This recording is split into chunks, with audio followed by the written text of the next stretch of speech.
Is your sound up in here? Hey, Alex, can you hear us? Yeah. I could hear you. Testing, testing. We can hear you. Okay, great.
Hey, Jason, can you hear me? Yep, I can hear you now, Alex. Thanks. And you can't hear me now, right?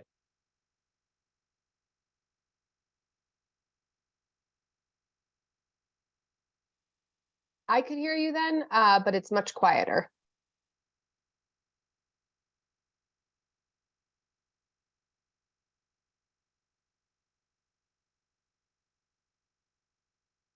That on?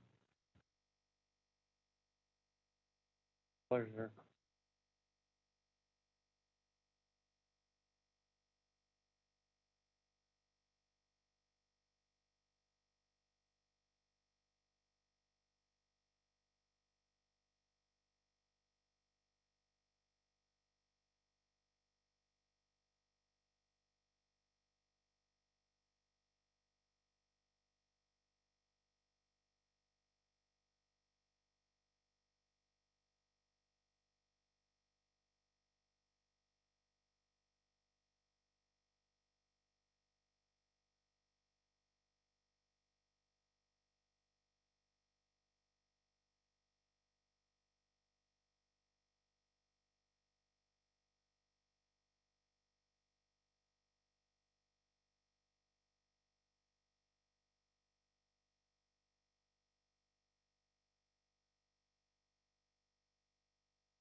We're here. Mostly because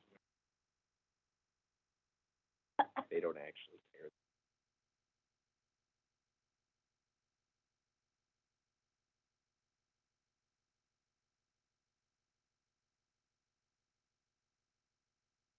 Is there any differences?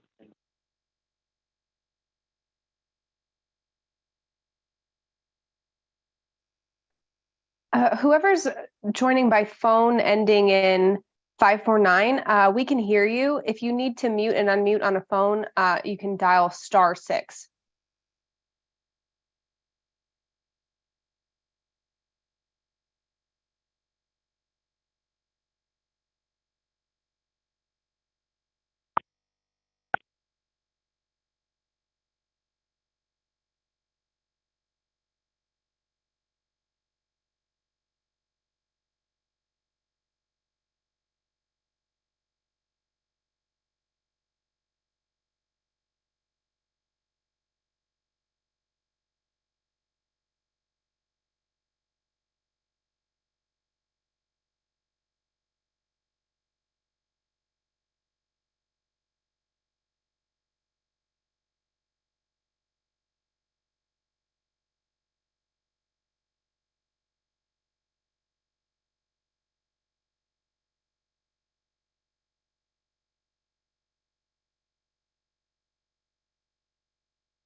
Good morning. It's 9 a.m. and today is Monday, August 14th, 2023. I'm Eric Blank, and this is the technical conference and proceeding 23M-0234G, the Public Service Company of Colorado Gas Infrastructure Plan.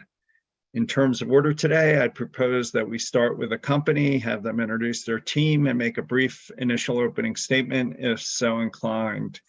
After that, I'd propose that I start with my questions, since I only have maybe a couple of things that might last 10 or 15 minutes. I'd then propose turning it over to you, Commissioner Plant, and then we'd end with Commissioner Gilman. So with that, Commissioner Plant, any initial comments, and would that approach work for you? Oh, you're muted somehow. I'll take that. That is a compelling yes. Commissioner Gilman, any opening comments, and would that work for you? No, I think that works. Thank you. So with that, Mr. Paquette, Mr. Berman, Mr. Martz, introductions, brief initial statements. I turn it over to you guys for hopefully brief start. Oh, you're muted too.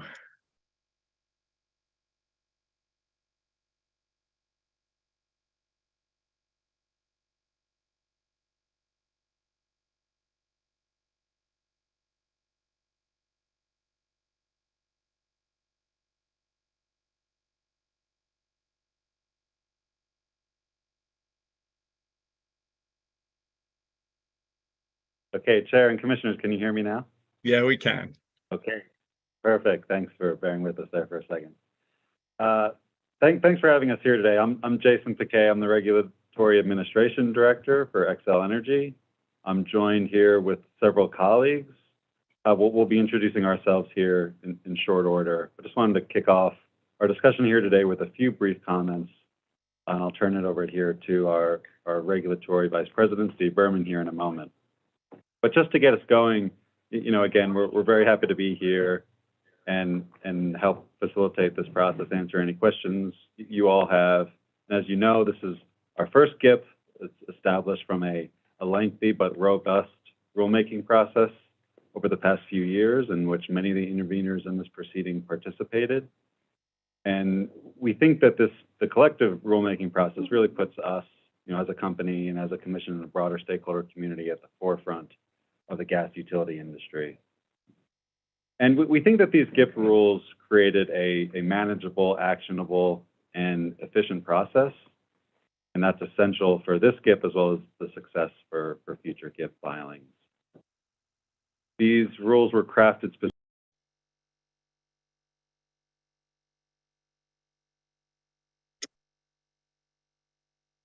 I lost you. Can you guys still hear him, or is that me, or no? We lost you, man. Mr. The audio is coming from a phone chair and the phone appears to have dropped off. So that's, I think, why we've lost him. He also appears muted.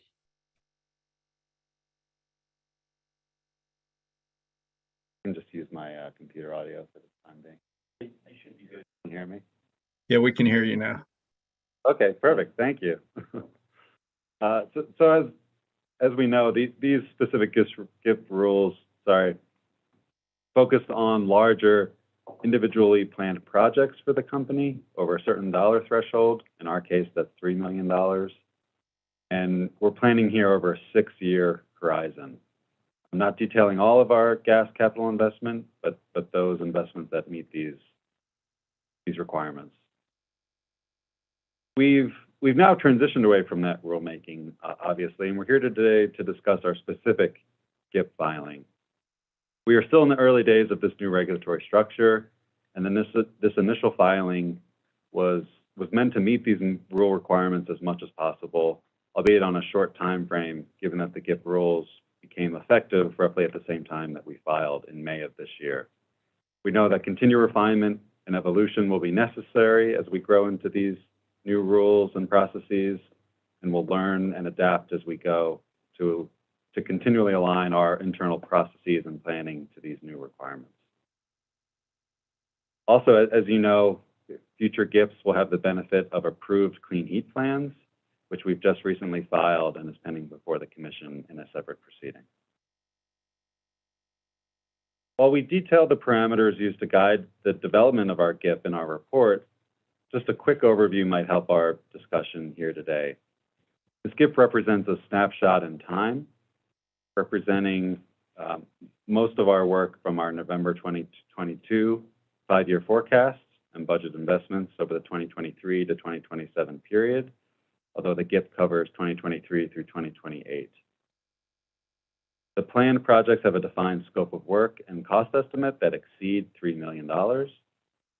And thirdly, the qualifying planned projects included in the GIP all start construction within the planned period, meaning that larger projects in 2022 were mostly excluded from reporting, but we did provide a little bit of information on a few of those projects in the GIP itself. There are a few examples where expenditures in 2022 that were small, but part of larger projects moving forward were included. And likewise, on the back end, projects that started in 2028 or beyond, we included all of that spending as part of that project life, provide a snapshot. The result was that we brought forward about 15 projects in our GIP, representing between $80 and $90 million in capital expenditures over the 2023 to 2028 period. We conducted non-pipeline alternatives analyses, or MPAs, on 5 of those capacity expansion projects as required by the rules. And while this is a non-adjudicated filing here for our first GIP filing, we are therefore not seeking any explicit approvals of our GIP or the associated projects, but the company, of course, does welcome any direction from the Commission regarding the processes we used in this GIP, guidance for future GIPs, or any other follow-up actions needed regarding GIP projects or associated MPAs. So with that, thank you again for having us here for this discussion, and I'll hand it over to my colleague, Steve Berman. Mr. Berman, Morning, can you hear me? we can. Sorry for the technology snafu this morning, but we will try to keep it brief before I hand it over to Mr. Martz. And I just wanted to address a couple of things before doing that and say that first, the company does appreciate the comments that came in late last week from the parties in this proceeding, both the support and the criticisms. And we look forward to going through this informational GIP to inform improvements for the next GIP as we move forward and continue to iterate through this process. To that end, Mr. Martz will discuss our integrated system planning organization in more detail, and he can address better our evolving planning processes and what is and is not in this initial GIP. As a reminder, we filed this GIP over 2 months ago, or 2 months before the Clean Heat Plan filing. And so just wanted to kind of level set there in that, given the timing this first go around, the Clean Heat Plan is very complementary of the GIP, and in that many of the proposals in the Clean Heat Plan were not developed at the time the GIP was filed. So in the future, we would anticipate there to be more cohesion between the two, but timing kind of creates this situation, I think, this first go around. Also, just wanted to say that we plan to respond in detail to the parties' comments in the course of the schedule of this proceeding, but we're still digesting those and we're not prepared to dive deep into them today. Just level setting there if there's any questions around some of the comments that came in. We are happy to discuss what a path forward can look like and how we best ensure that everyone can continue to provide comments in the proceeding and inform the commission. And lastly, I just wanted to recognize that the company, through its net zero vision, I believe is aligned with the state's goals and the goals of many of the parties in this GIP. We are committed to reaching those goals. However, we also take very seriously our obligation to safely and reliably serve our electric and gas customers. And we recognize that decarbonization of the gas system is going to largely be dependent on customer participation. And that creates both unique opportunities and challenges. We look forward to working through those with the commission and all the parties. And with that, I'm going to turn it over to Mr. Martz. Good morning, Commissioner Blank, Commissioners Plant, and Commissioner Gilman. Just a quick check. Hopefully you all can hear me, and apologies for the technical challenges we had previously. Yeah, you're good. We can hear you. Wonderful. Thank you very much. So to start, my name is Steve Martz. I'm the Vice President of Integrated Planning, which is a new organizational capacity that we've added to Xcel Energy. And I'll provide a little bit of information on that here in a second. Previously, I've been in front of you all in various capacities over the years. Most recently, I was the Area Vice President of Gas Engineering, and prior to that, I worked for a number of other utilities in California, serving a number of capacities in research and development, market development, and other areas. I want to start with providing a brief overview of our ISP organization, as well as gas operations. Would like to walk you all through our gas system and investments at a high level and respond to some of the questions that have been posed and introduce our key speakers available to answer your questions. So in regard to integrated system planning, as we've noted in the GIP, the company has created a new ISP organization, which over time will holistically and we hope strategically develop long-term interrelated plans for electric and gas systems. Our hope is that these can seamlessly serve our customers and drive towards the decarbonization goals of the state. In my role, ISP is responsible for coordinating long-term electric and gas plans across all of our service territories in order to stay ahead of a fast-changing and increasingly complex environment that is driven by the accelerating clean energy transition. With Gas Ops, ISP, we provide all of our major system functions to deliver natural gas from upstream interstate pipelines, such as Colorado Interstate Gas, via the company's transmission and distribution systems to the customer's meter, and ensure public safety through compliance with state and federal safety regulations. These functions include planning, engineering, design, metering, compliance, responding to gas emergencies, locating our underground gas facilities, construction and maintenance on the system, coordinating with our communities to relocate facilities when necessary for municipal projects, of course, providing new gas service when requested by our customers in satisfaction of our obligation to serve, and complying with all state and federal regulations, and operating and maintaining gas peaking facilities, just to name a few. When you think about our gas system and our investments, as you know, we are the largest LDC in the state, serving about 1.5 million customers, and we provide gas transportation services to many large users, such as Colorado LDCs and power plants. Our system is diverse and complex, spanning rural, suburban, urban, and mountainous environments. Through the GIP, we have endeavored to further facilitate the Commission's understanding of our gas system and planning processes, the large projects we are pursuing, and alternatives we have considered to traditional gas infrastructure investments. The company's processes have evolved over decades of annual planning cycles and as industry best practices and tools have improved. Now, it's important to recognize that further evolution of the LDC planning processes will not occur overnight. However, the plan provides significant transparency into these processes and takes initial strides in that direction. As mentioned by Mr. Berman and Mr. Piquet, we chose to use our November 2022 forecast, which covers the budget period of 2023 to 2027 as the foundation for our GIP. That forecast was the most recent approved budget for gas capital investment at the time that we needed to start preparing the GIP. Importantly, based on how our processes work today, many factors can cause us to shift priorities as we constantly adapt to the needs of our customers in the system. Investment priorities can and do change, and new and emerging projects can supplant those that are budgeted or scoped for a variety of reasons. So in that sense, we'd like to kind of mention what is and was not included in the GIP. Because the GIP focuses on larger individual plan projects with a defined scope of work and a cost estimate greater than $3 billion that starts in 2023 or later, there are investments being made by the company in its gas system which are not contained in the GIP. For example, there are a number of large projects which started in 2022 or earlier which are not included in the GIP, such as West Metro and a handful of PSIA projects. Larger individual projects that have emerged since the November 2022 budget, such as the $7.7 million MAOP EDC project mentioned in the GIP, start in 2024. Capacity constraints that are being evaluated but are not yet through our scoping process and have not been budgeted, such as the Mountain Gas System, are also not explicitly detailed in the GIP. However, we do offer initial conversation on these projects. Furthermore, routine work in each budget category, so day-to-day work, which is driven by emergent needs, is not discussed in the GIP, and then discrete projects, which are less than $3 million, are also not discussed in the GIP. There have also been questions which have arisen regarding the level of safety investment since the last PSA information period.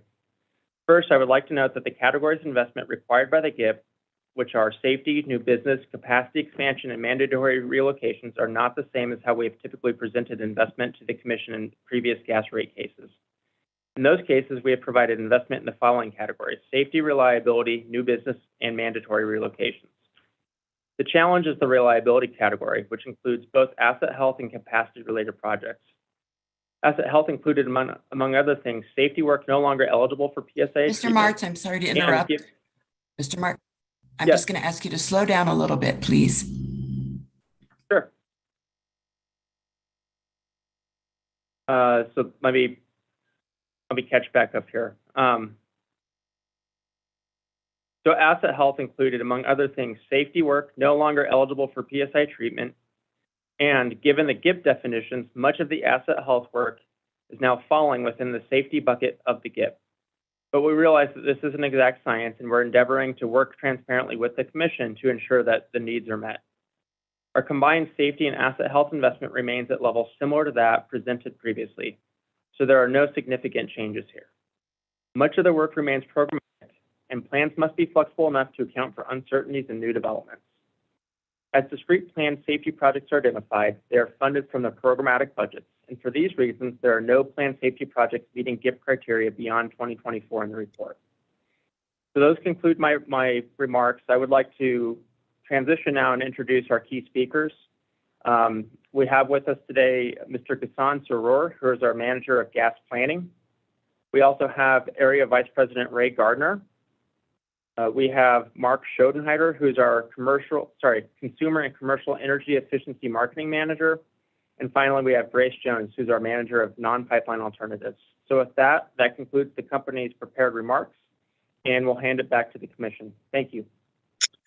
No, thanks to you for your responsiveness, and greatly appreciate the background and framing and willingness to work through this process with us.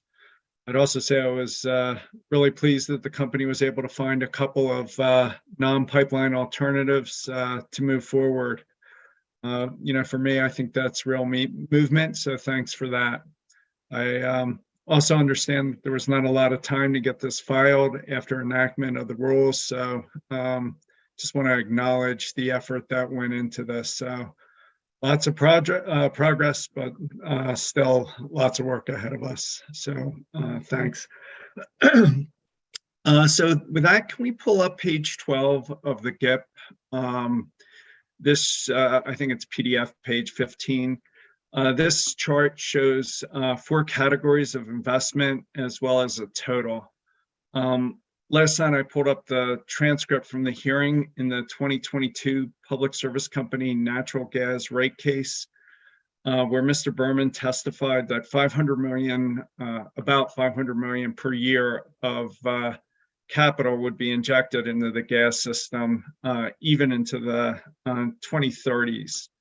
And just for reference, it's docket number 22AL-0046G. It's the hearing transcript on August 19th. It's at pages 144 to 147, especially page 146, lines 9 to 21.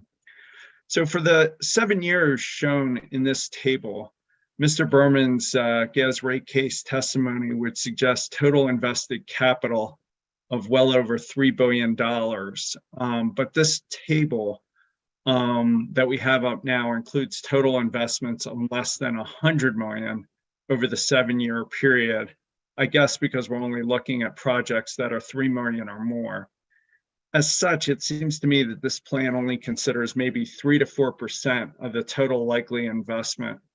So I guess my question is, am I right about the rough orders of magnitudes of the investment considered in this plan versus total expected capital spending? And if so, should we be seeking to find a way to look at a much larger percentage instead of just focusing on, whatever it is, 3, 4, or 5%? I don't know if that's you, Mr. Moritz, or Mr. Berman, or Mr. Paquette, but Sure. Yeah, I understand your question, Chairman Blank, and I'll continue to ask that we confirm that we have audio sufficiently coming through for you all. We do. I can hear you. Wonderful. Thank you. So I understand your question, Chairman. You're correct. So I think there's a couple kind of questions here. The first is the table that's being referenced, the GIP report plan project. This is essentially the number of projects which pass the GIP reporting requirements, and so that's what we've extracted out of our budget and into the early parts of this initial GIP report. I can't speak exactly to the rate case reference that you mentioned before. We can endeavor to pull that up so there's a specific reference. So notwithstanding the availability of that information, I can say I think your logic, is essentially correct. I think that's very much a factor of the length of time that you take this, take the $500 million, let's say for illustrative purposes, how many years you take that out for. So I can't speak specifically offhand to the $3 billion, but you are looking at the table 2 here correctly. And so these are just what's over and above the reporting criteria for the GIP. I would state, though, that I'm not aware of a specific budget percentage requirement in the GIP in terms of reporting, and the company did go above and beyond to specifically identify other projects to kind of bring into the reporting criteria within the GIP as well. Yeah, and I again would acknowledge that you've complied with the rules, and but it just seemed like when we were doing the rules, we didn't really have a good sense of what the $3 million threshold would do. But now, looking at this, it seems like we set it, maybe way too high. So I guess you can pull this down. I guess the question is, again, without like saying the company did anything wrong and fully appreciating that this is the first GIP and to very short time frame, to the extent reasonably practicable, would you be willing to show both the total expected investment as well as a broader list of individual projects down the, say, the $1 million level in each category? I mean, it just seems like it'd be nice to understand a fuller range of the capital investment. And Ms. Federica, you can pull this down, take this down. Yeah, I certainly understand what you're driving at, Chairman Blank.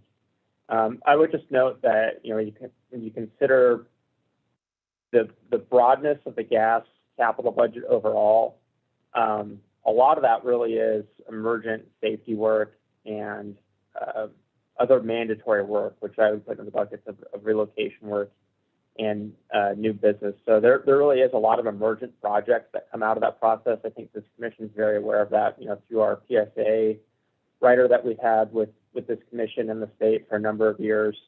That said, to your point, I'd say that overall our planning processes are certainly evolving. And as Mr. Berman noted, and Mr. Piquet, the GIP was kind of almost from an order of operations perspective, it almost would have been ideal to have the clean heat plan first, in that I expect that as we consider decarbonization across the gas business going forward, I do think that our planning processes will evolve significantly. And over time, I think that we'll expect, if you consider Table 2 that we were showing there a minute ago as an illustrative of, what view of the budget the commission is evaluating, I do think that percentage will grow over time as our investment in the system, becomes more strategic, considering both GIP requirements, but also the clean heat plan. That said, the GIP was intended to be actionable, and it's the careful balancing of the requirements to report 3 million above to ensure that we're providing all the larger projects for review. So I think it's also a function of the fact that, now that we're leading into the decarbonization component of the clean heat rule, I do think this will evolve over time, and you'll see that table essentially grows as we contemplate alternatives to making these investments. I appreciate that. And if you could, like I say, we're shooting in the dark trying to figure out what the right threshold is. And to the extent you can help us in this process, I don't know if it's 1 million. I think I saw somewhere that the WUTC in Washington sets it at 500,000. I'd say at least I'm really sympathetic to your administrative concerns, but maybe we can somehow get that percentage up. And if it's not a threshold issue, if it's just there's not a lot of big projects, even that would be useful. So the more you can help educate the commission and the parties through this process, without having us, just try and guess what the right threshold is, which, in retrospect, looking at this, I would just say we missed. We set it too high. Sure, I understand your comments, Chairman Blank, and that's certainly something the company is open to discussing with you all. I appreciate it. I guess my second question is on page 2, I think it's PDF, page 5 of the GIP. In the first full paragraph, the plan talks about 4 foundational planning considerations. And I just want to quickly read the second one. And I'm quoting now. Second, just as the electric grid has become cleaner by substituting electrons generated by wind and solar for those previously generated by fossil fuels, the gas system can also become cleaner by substituting low and zero carbon alternatives in place of fossil gas. So I guess I just say on the electric side, it seems to me that we didn't just substitute one electron for another, but new wind, solar, and storage had the potential to meaningfully reduce capacity and energy needs and costs. As such, from a customer perspective, as those technologies scaled and performance improved, it seemed like there was a real economic case that the initial investment could eventually pay off by reducing customer rates and bills, which, I would argue is already occurring. So my question is, on the natural gas side, is there any capital cost reduction benefit of a cleaner gas molecule similar to what we saw on the electric side? I guess really I'm struggling with the analogy because capital costs on the natural gas side don't seem amenable to reduction through cleaner molecules. So I guess, would you disagree with that characterization? And is there an economic case for a cleaner molecule to eventually pay off like it did on the electric side? Or are we just looking at higher levels of capital investment, for an extended time, while also paying a premium for a cleaner molecule? So I guess what I'm saying is, on the electric side, we were willing to invest, pay a premium for wind and solar because you could see it paying off in terms of reduced capital and energy costs. But I just don't see how a cleaner molecule is ever going to pay off. It's just, paying a premium forever. So any thoughts? Is that a right way to look at this, or would you challenge that view? Sure. Appreciate the question, Chairman Blake. And I think that, I would sum that up by saying, I think, working through that question is kind of at the nexus of the energy, revolution that's going on. I think, we're one of the first gas utilities to contemplate exactly that interplay. But I do think that this will, continue to evolve across the United States as this becomes, a topic of consideration across, multiple state decarbonization policies. If I'm understanding your question, correctly, I think you're trying to test for, how does a long-term view of cleaner gas molecules play against, customer rates and investment needs, and kind of how that juxtaposition works, with where the electric utility was, maybe 10 years ago or maybe even 15 years ago or so, right? So I think you're trying to understand kind of the base economics. First, I would say, and I appreciate that we've just recently filed this, I guess, a little under 2 weeks ago. There is conversation and discussion on this exact topic in our Clean Heat Plan, and we do offer a view of multiple pathways that we can contemplate as a state. And so I won't get into that right here this morning, just given that is a litigated proceeding. But there is a healthy discussion on that topic in our Clean Heat Plan. That said, I don't think it's quite as simple as comparing avoided capital costs, electric versus gas. I think one thing to keep in mind is that on an energy density basis, when you think about serving peak hour capacity requirements for heating, which is the predominant usage of the gas LDC system, even with cleaner molecules, the company's view is that gas service is still likely to be more economic for our customers than an electric system build out. That said, we recognize that is not exactly conclusive at this point in time. I think you'll see in our Clean Heat Plan, our view is generally that we need to utilize all the tools in our toolkit, which can certainly include electrification, but we take the view that we need to leave room for the use of cleaner molecules. And what we're suggesting when you think about things like safety investments and relocations and things like that within our gas capital budgets, we want to ensure that we can continue to provide safe and reliable service. And so there's this kind of challenge if you think about the propensity of electrification versus the need for system investment. It's our view that the gas system is going to be long enduring, and even with call it subset of our customers which want to proactively electrify, which the company is very supportive of, there will still be a need to operate an integrated gas system. And so we don't really take the view that's quite so linear as, there's just one customer at the end of the street, so to speak, and then that any investment in the infrastructure upstream of that is moot if that customer wants to electrify. Since the system is completely integrated, we need to balance avoiding or mitigating risk across our system, because we do contemplate that there will absolutely be customers on our system for many, many decades to come. That said, I think another key attribute of thinking about the cleaner molecules as an option for decarbonization is the customer impact piece of it. And one of the strengths that we view of that as a strategy to pursue in terms of decarbonization is from a customer impact point of view, the need to exchange or replace appliances is not as great as with electrification. And we think that that's a key strength to leverage. When you contemplate electrification, there are certainly customer out-of-pocket costs, which are warranted. And so I think there's kind of a balance there between incremental electric infrastructure costs, customer out-of-pocket costs versus gas system investment costs and, call it lack of customer out-of-pocket costs. So again, I would just reinforce, the company is technology agnostic. We're happy to support our customers who want to electrify, but in simplest terms, our view is that we need to maintain the gas system, and we do think that long-term clean molecules will emerge as a winning strategy for our customers.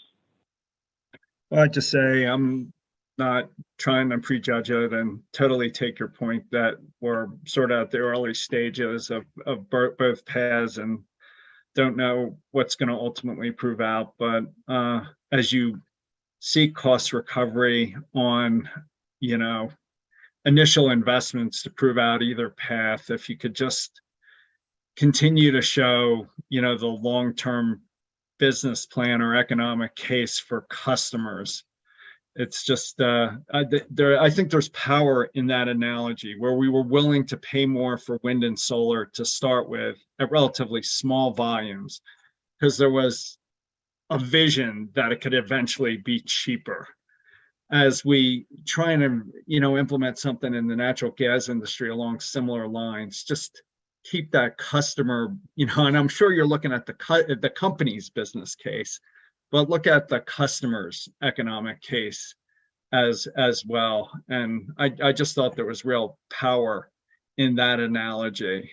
So I don't know if you have any comments on that.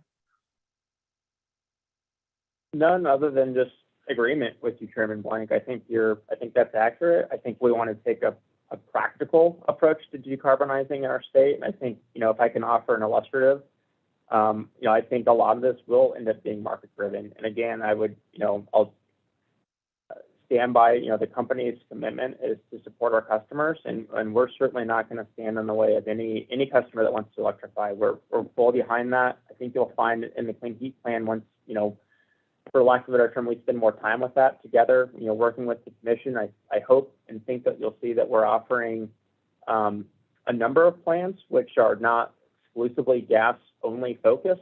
We take a very hard look at electrification through multiple dimensions in the Clean Heat Plan. And so I agree with you, Chairman Blank. I think we take that view and we agree with you. Thanks for that.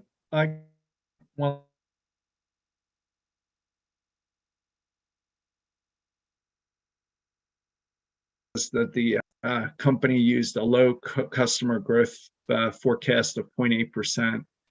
And I guess that didn't seem like much of a difference from the reference case.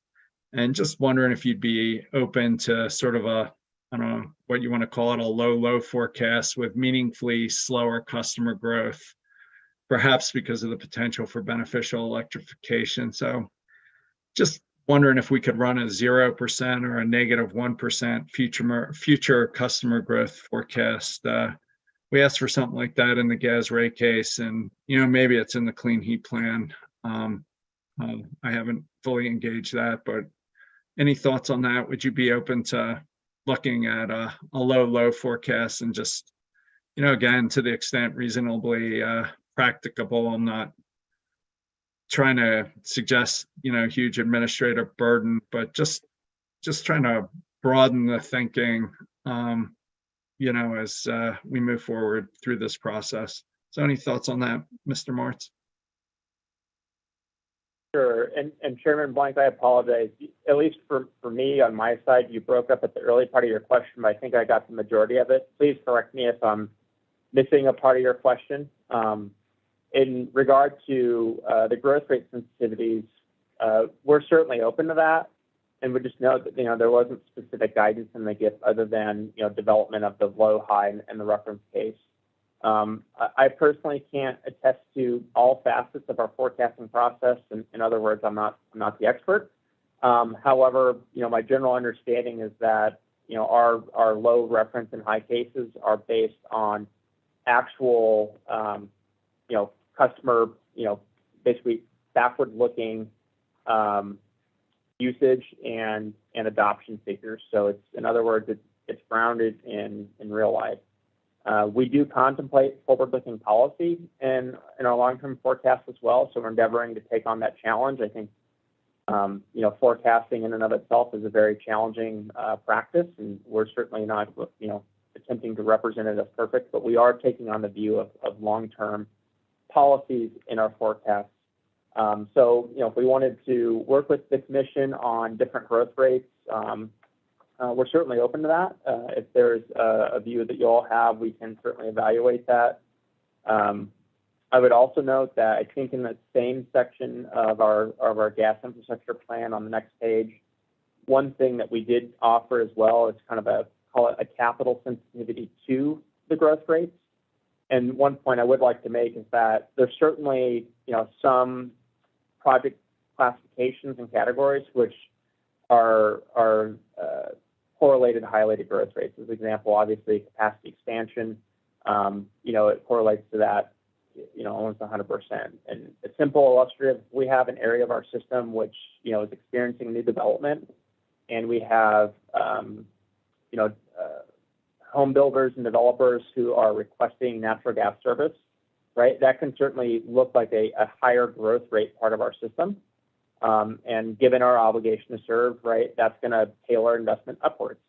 We have an obligation to serve those peak hour capacities, and I think we've spent a lot of time with this commission on how our planning processes work. We're certainly happy to take questions on that this morning as well. However, what I wanted to get to is that there are other parts of our budget which are really not driven by throughput or by peak capacity needs. And I would say a lot of that really is in our safety, our asset health, and our reliability projects, where our federal obligations to meet PHMSA requirements for, safe pipeline operating practices. In simplest terms, the company is agnostic. If the pipeline throughput, is say 100 decatherms, and there's growth and it grows up to 150 decatherms, the obligation to mitigate risk on that pipeline remains the same for us. So that's not to say that we're not cognizant of and sensitive to customer rates. We certainly are. I'm just providing the delineation in our view of capacity, system expansion versus baseline safety and asset health reliability investments. So in conclusion, though, Chairman Blank, we are certainly happy to work with you all on additional sensitivities. I appreciate that. And again, just we're trying to move forward in good faith. I appreciate you fully complied with the rules.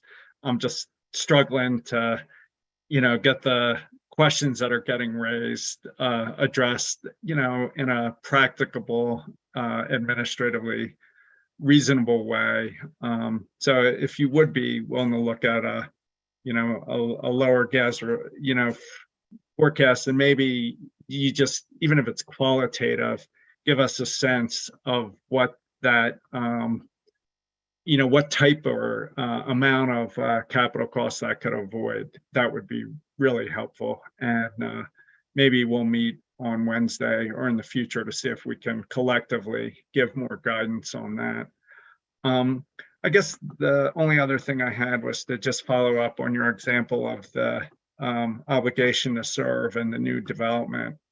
I get it that we have an obligation, collectively have, well, you have an obligation to serve. But just urge you to think about how that's priced.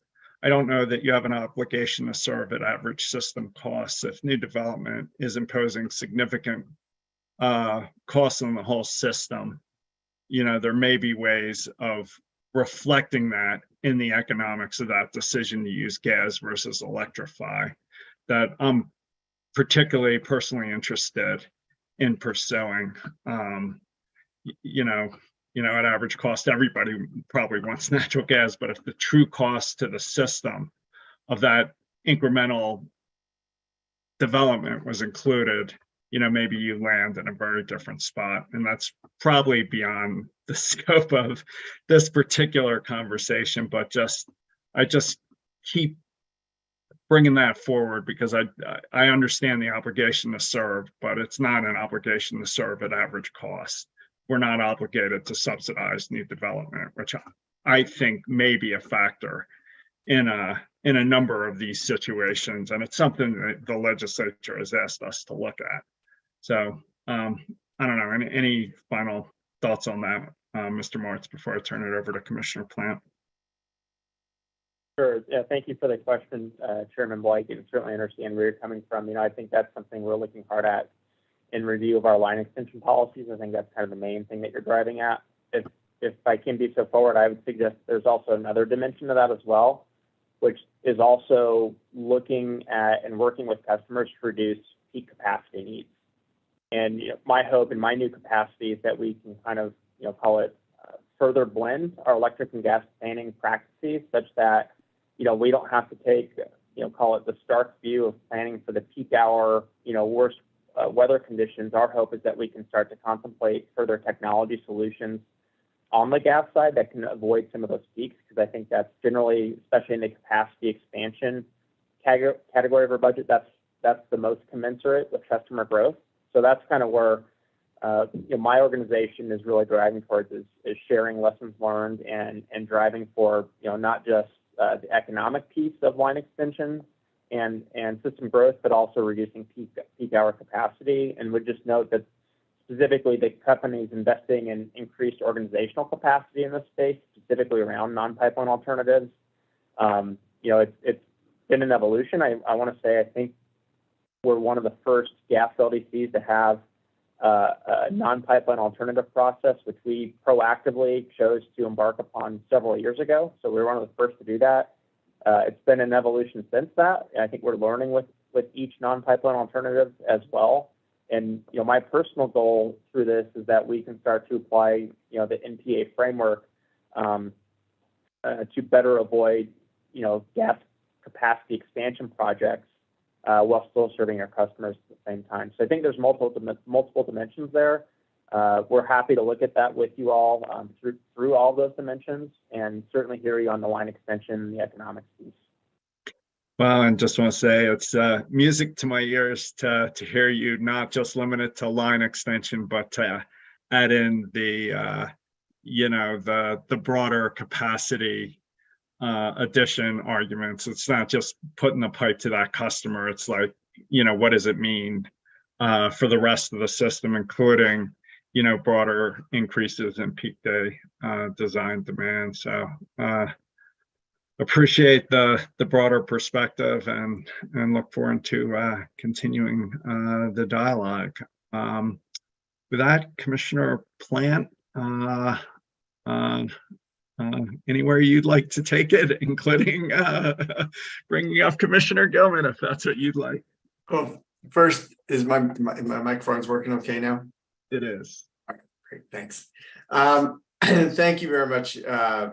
Martz.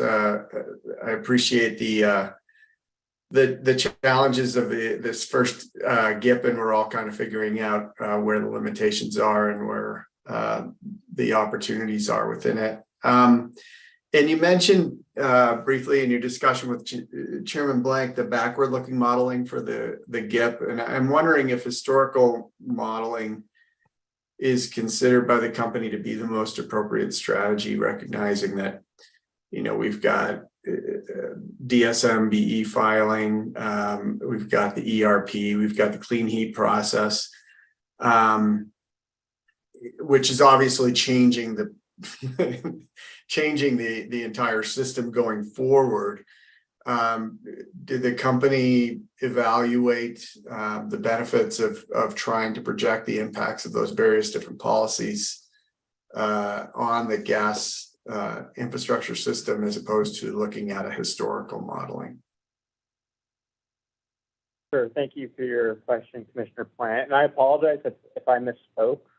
It certainly wasn't intended to represent a historical or backwards-looking forecast only. I would say that the best way I would describe it is it's a blended forecast, right? So we rely on actual customer both usage for a sales forecast as well as demand forecast based on meter growth as well. However, it's both a historic look back, but we do contemplate specifically new policies and programs which are layered on top. So beneficial electrification, DSM, et cetera, are all additions and essentially evolutions that we've added onto our forecast that we've presented in the GIP. So we're looking at both. Okay, thanks for that. I'm having some difficulty trying to understand that you've projected in the GIP a growth. Looking forward, your period is I understand 23 to 28. So that in terms of emissions standards, we have a 25 4% that we're targeting, and then also a 30 22%. So you're not quite getting to the 22, but you're getting pretty close when you get to 28. And what I'm trying to understand is how does growth in the GIP sort of square with these larger levels of emissions reductions that are contemplated by the statute? Sure. So again, would emphasize that there's certainly a little bit of a timing challenge here, right? With the GIP going in before our clean heat plan. I think a lot of that synthesis occurs between both the GIP and the clean heat plan, and I think the emissions reduction targets, which you specifically mentioned, we address those head on through our clean heat modeling that we've done and have filed in the last 2 weeks or so. In terms of kind of forward looking, I think that's exactly our job, is to start to synthesize more of policy driven beneficial electrification and DSM into our forecast. And so we do have an initial view at how policy driven decarbonization is impacting our customer growth rates. That is reflected in the table that we've provided in GIP. However, I don't think that that's certainly a static view.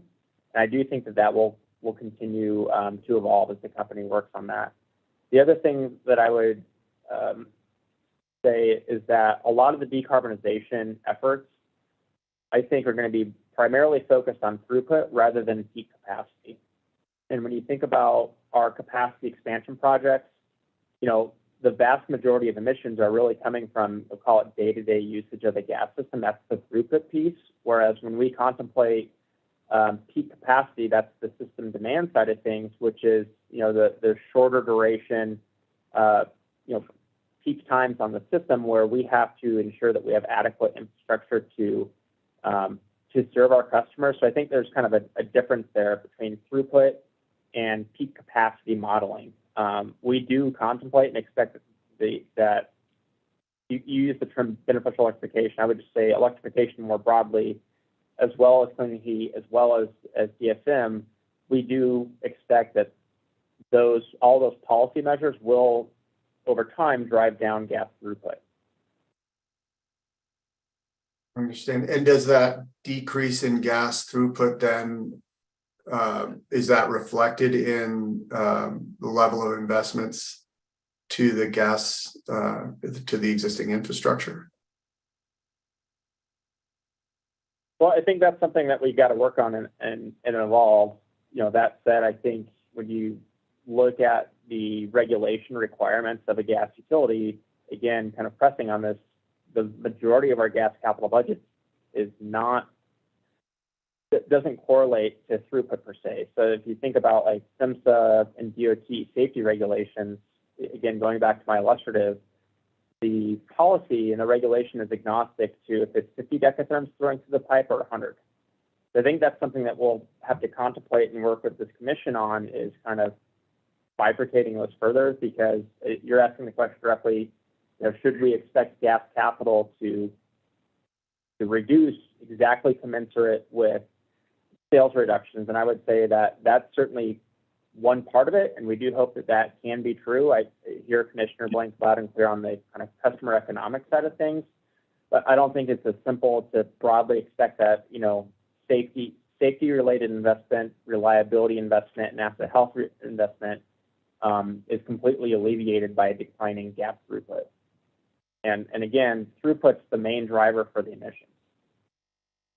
Do you see overall a reduction in the number of customers, or do you see gas customers continuing to increase over time, even in light of the various different electrification efforts?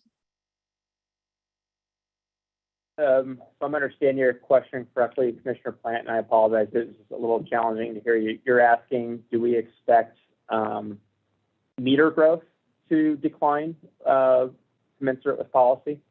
Yes. I don't believe that we have that view fully developed yet, so I'm not prepared to speak on that this morning. Okay, thank you. I was wondering in your evaluation of the cost analysis of the non-pipeline alternatives, are you incorporating savings that are associated with the federal incentives, the IRA specifically?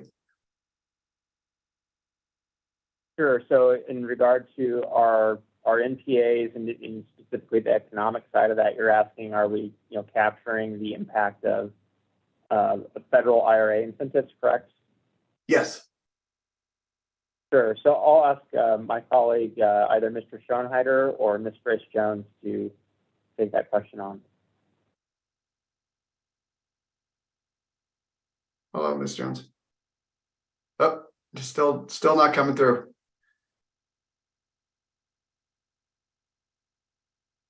All right, happy to do so. Art, can you hear me okay now? Yeah. All right, thank you.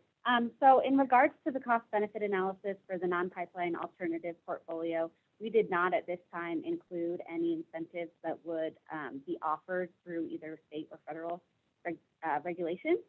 We focused primarily, it was a utility cost test analysis, focusing on the program costs associated with providing incentives to our customers in order to enhance or increase the amount of customer participation. So it makes it kind of difficult to figure out how this is going to sort of apply in real life if there's a substantial investment on the part of the federal government coming to customers, but we're not considering that as a part of overall adoption. I mean, how do we square that as a commission? Fair question, absolutely. And I do think that it's safe to say that any federal incentive or state level incentive will have a positive impact on the adoption level. One would hope, at least. However, those are still, it's unclear as to how that will actually increase the amount of participation. And there's a lot of requirements associated with those, particularly if you are at end of life of equipment, you might be eligible for this, but it's unclear as to how it might participate with the customers if they are not at end of life of equipment or choosing to convert over to electric service premature at the end of life. And I guess I would ask Mark if there's anything else that he'd like to.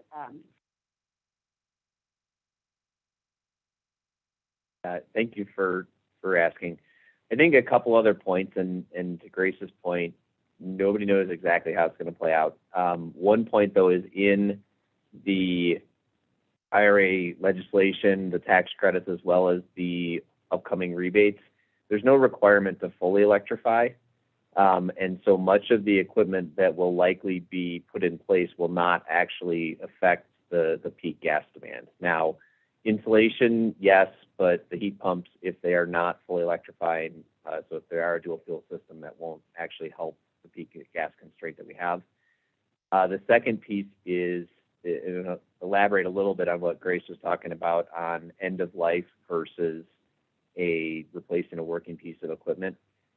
In these targeted demand areas, in the areas where we need to reduce peak capacity, the penetration rate we need, so the number of customers we need to be able to actually eliminate or defer the capital investment, is higher than the amount of customers whose systems will be failing on their own and would be up for a replace on burnout. And so the reason that's important is the amount of money that will motivate a customer to electrify a system when the system has already failed.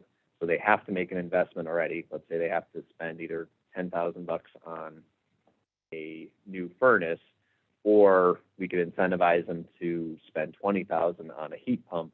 That's a smaller incremental investment, right? And so if it's only a $10,000 incremental investment, the impact of IRA funds or, frankly, our program rebates is much greater. But when we're talking about NPAs and specific capacity constrained areas, we have to go past those customers whose equipment is at end of life, and we actually have to get customers with perfectly good working equipment to replace it. And so it's that full $20,000 replacement just for the heating system. And the amount of the IRA funds, whether it's the 30% tax credit or potentially rebates, even coupled with company program rebates, they have to be much larger to motivate that decision. Yeah, I would just interject. Okay, please. Apologize, Commissioner Plant. Yes, I was just going to say, I mean, we offer a lot of discussion on this in our clean heat plan, where we've modeled a lot of different electrification, call it pathways, and we certainly have the IRA impact squarely modeled in our electrification scenarios in the clean heat plan. To Mark's point, there's certainly other iterations of that we could evaluate, which would contemplate deeper cuts into the customer out-of-pocket costs as a form of creating that incentive. So I just wanted to note that there's another place in our clean heat plan where we have discussion on this. Great, thank you for that. And that sort of comes to I understand that I mean, we're only a year out from IRA implementation, and we're sort of trying to imagine what the impact of these incentives and programs are going to be. Having a range of maybe modeled assumptions, I think, would be helpful. If it's the impact is this percent or that percent, then we could see what that actual impact would be on the system. But having no impact it doesn't help too much, because we know there will be some impact. We might not know exactly what the percentage is, but it would be good to have that.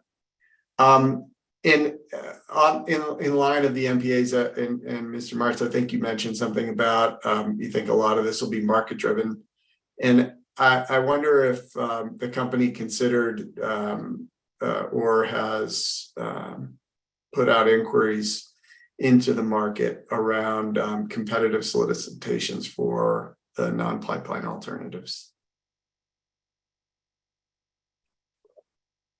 Sure. So just real quick, I would comment on the previous point on really looking at, you're making comment, Commissioner Plant, on different sensitivities, different views of incentivized electrification. I would just note that that's of extreme importance to the company, not just because of the gas capital impact, but we also really have to start understanding the electric infrastructure impact as well, because at this point in time, we're still evaluating fully what that would look like. But I just wanted to note that is another implication of electrification, is considering our service requirements to those customers and what the investment needed into distribution, transmission, and generation assets would be in order to serve electric heating needs.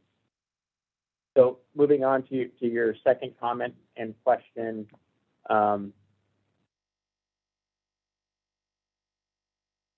Excuse me for a second here. Didn't quite come through. Can you repeat that? Yeah, I was just asking about whether or not the company has spoken with the industry around competitive solicitations of NPA solutions, whether that would be beneficial.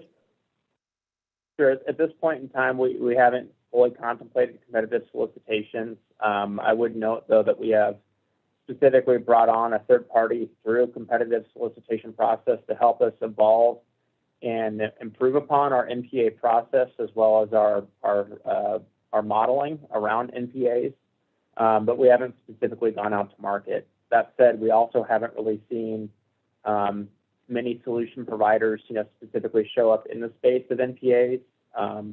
We recently did a competitive solicitation for NWAs, and we're still working through the results of that solicitation and the conclusions. More generally, though, as we work with an industry and various technology providers, as an example, we work and partner with NREL, Colorado School of Mines, Boulder, Colorado State University, and others. We certainly have done a lot of, I'll call it informal market testing around NPA solutions that we can contemplate and potentially bring into our internal modeling. So we have different ways that we're engaging with the market today. Thank you.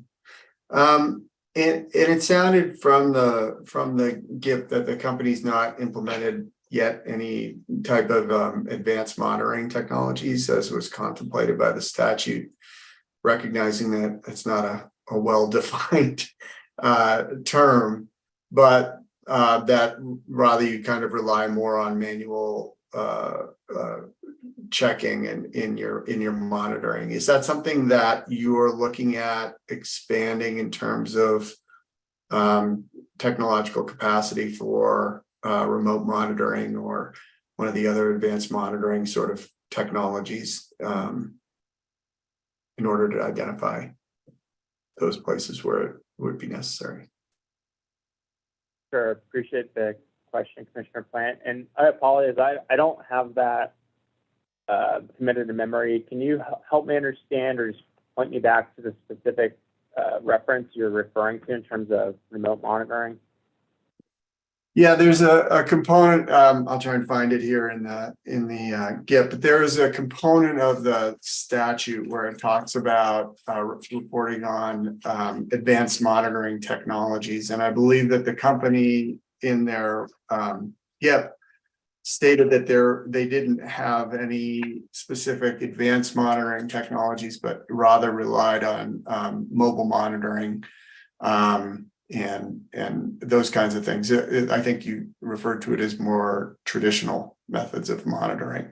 And I'm wondering if there's any contemplation of implementing advanced monitoring technologies that would provide more remote monitoring in the future. Sure, appreciate the specificity and thank you, Chairman Plant.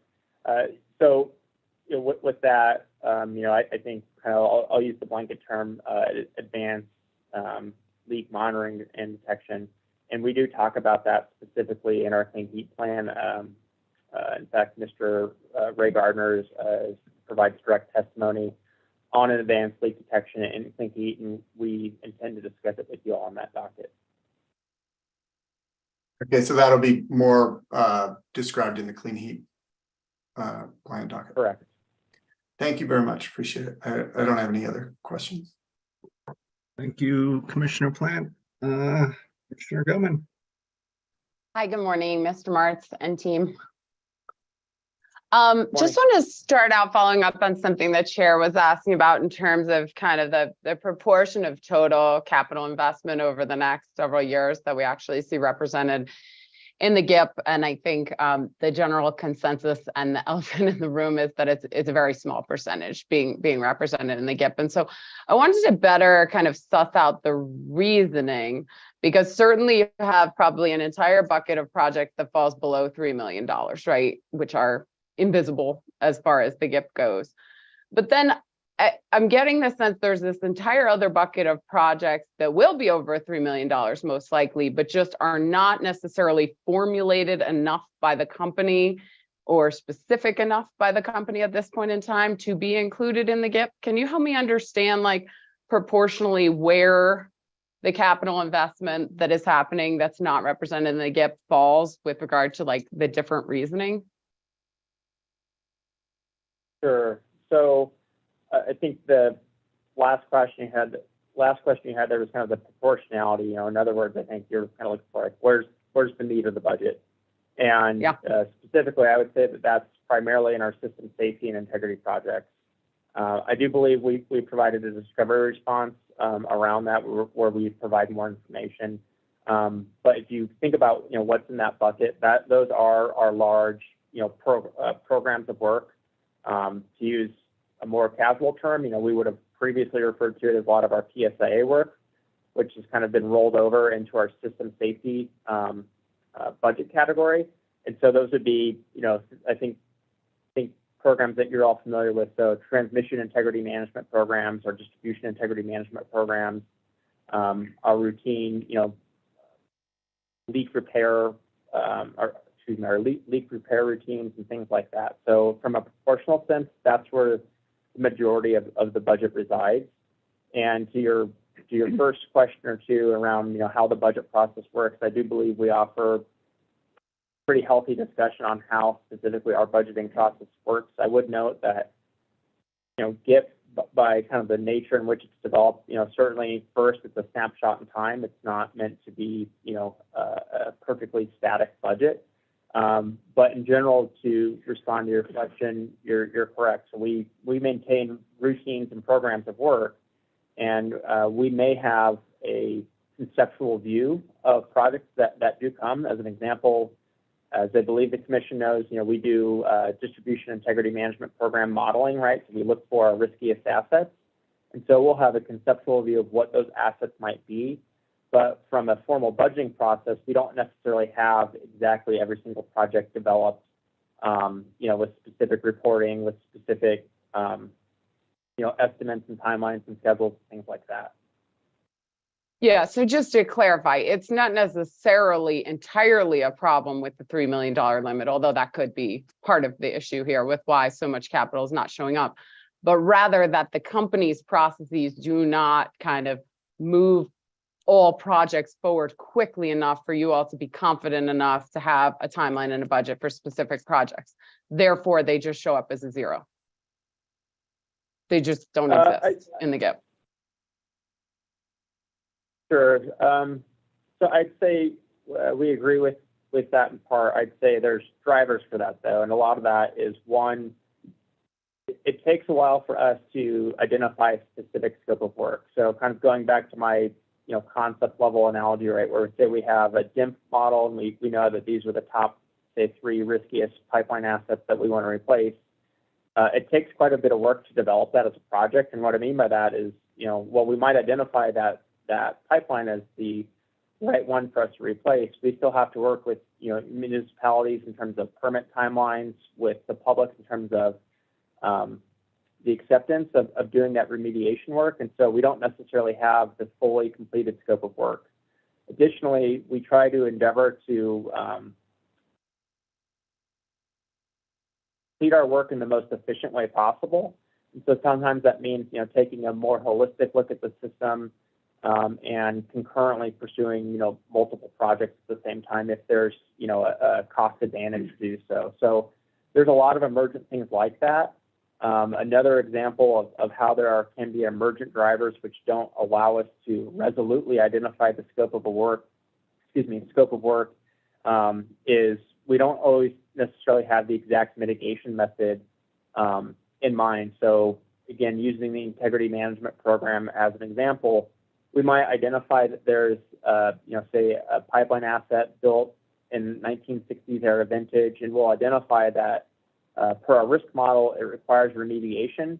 However, we're not necessarily at a point in a position to say, okay, we're just going to go replace the entirety of that pipeline, as a capital project. What we'll actually do is we'll go out there and perform field testing of the project, and from that information, deem the best mitigation strategy, which could be replacement, but it could also be, hydro testing or other assessment methods. So there's lots of different emergent drivers and methods that we use to land on that scope of work. So I don't think it's as simple as just saying that there's just one routine, and then whenever we feel like doing a project, then it comes into scope. Okay, so I wanted to contrast a little. You had said one of the main areas of investment is the PSIA, or safety integrity, if we don't call them PSIA anymore, whatever. And I just want to compare and contrast some of what we saw in proceeding 23M-0234G, which was the last PSIA related specific proceeding. And in Mr. Litigant's direct testimony, he had an attachment LAL5, which showed the PSIA and post-PSIA estimated capital expenses from 2019 through to 2025. And I'm sorry, I didn't prep anybody here to bring it up, but I'll represent to you that table lists expected PSIA and post-PSIA investments by program area from 2019 to 2025. And it expressed some flexibility in 2025, which a little further in the future, but not actually up through and including 2024. And it listed total capital expenditures for safety integrity related projects in 2023 as $164.5 million compared to $22.8 million that we see in the GIP. And in 2024 listed $164.5 million compared to $3.1 million that we see in the GIP. The estimate for 2025 was $126 million, and we see $0 represented in the GIP.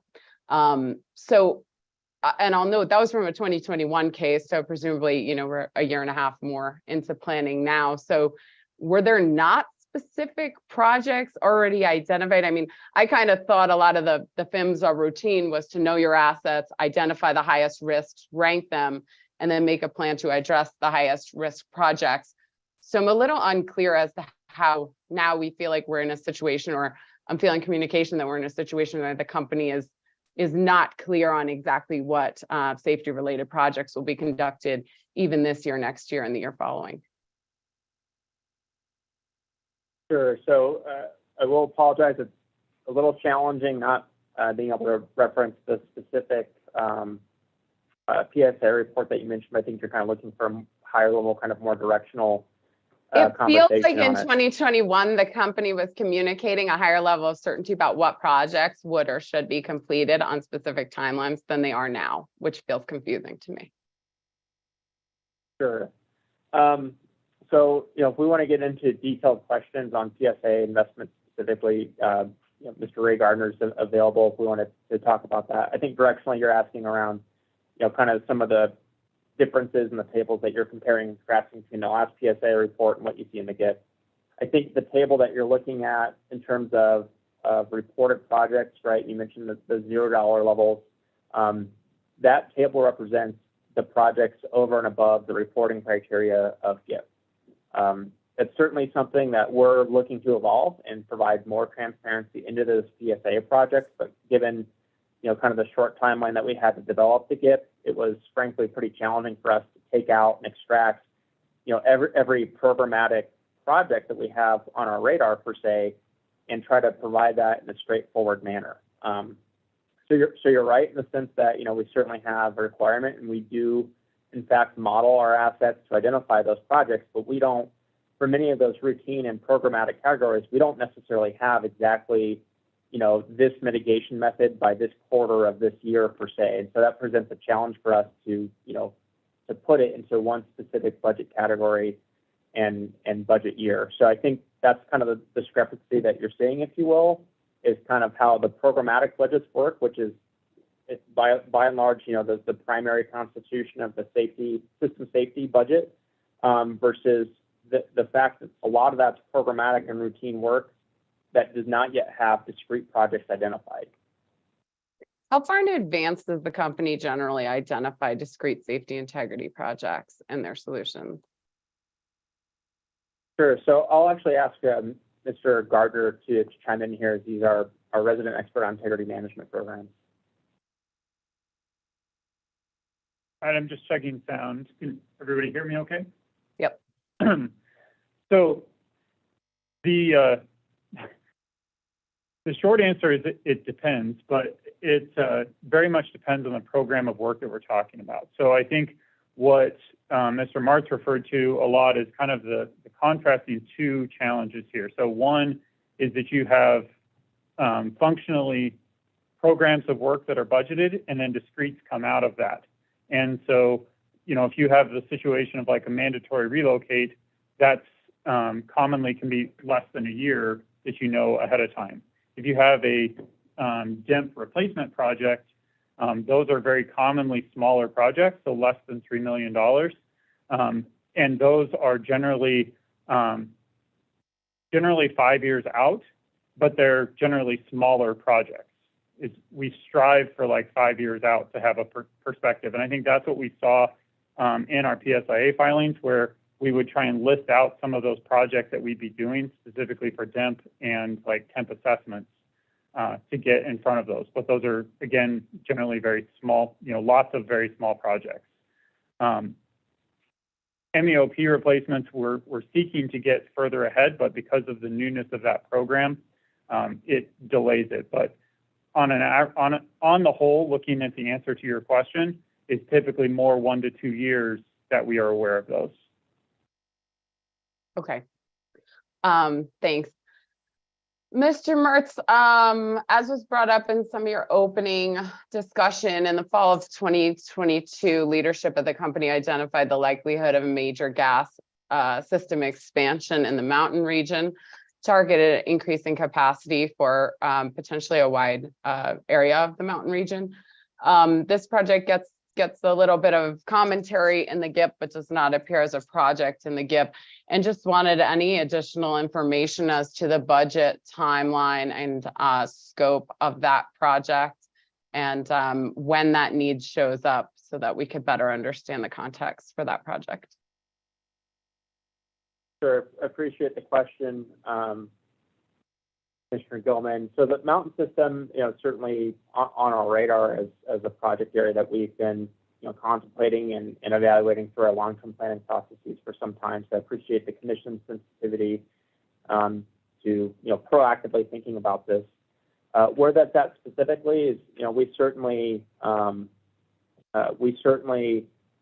are forecasting that we have capacity challenges with that system today, and we do anticipate that those will continue on into the future. But I'd say this is kind of the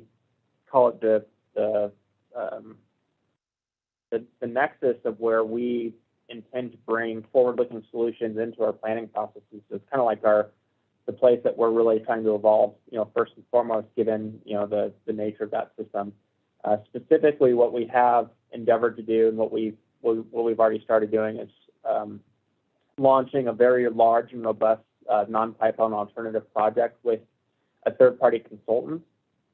We've actually had conversations with commission staff as well, and where we're at precisely today is we're working through a series of external and community stakeholder meetings in order to be able to, one, kind of conduct primary research on what customers are interested in terms of their energy solutions and what they're looking for out of their utility provider. But then secondly, it's to also ideate and come up with new proposals or new things that the company may have not previously thought of in order to bring that into our planning processes. I can't say at this point in time if it will necessarily fully alleviate, the need for capital investment, but it's essentially our primary goal is to work with our customers to try to find ways to avoid investment where possible. So, in summary, to your question, we do contemplate that we'll continue to have a capacity challenge now and into the near future. We're mitigating that by bringing in temporary compressed and liquefied natural gas solutions. So it's not to say that we're not honoring our obligation to serve safely and reliably. That's how we're compensating for that. But what we want to do is essentially utilize our MPA process before we just come to you all with a gas capital investment, so we can show more meaningful evolution on the process, where we can essentially, in simplest pieces, say, here is the research and work that we've done evaluating the needs of our customers.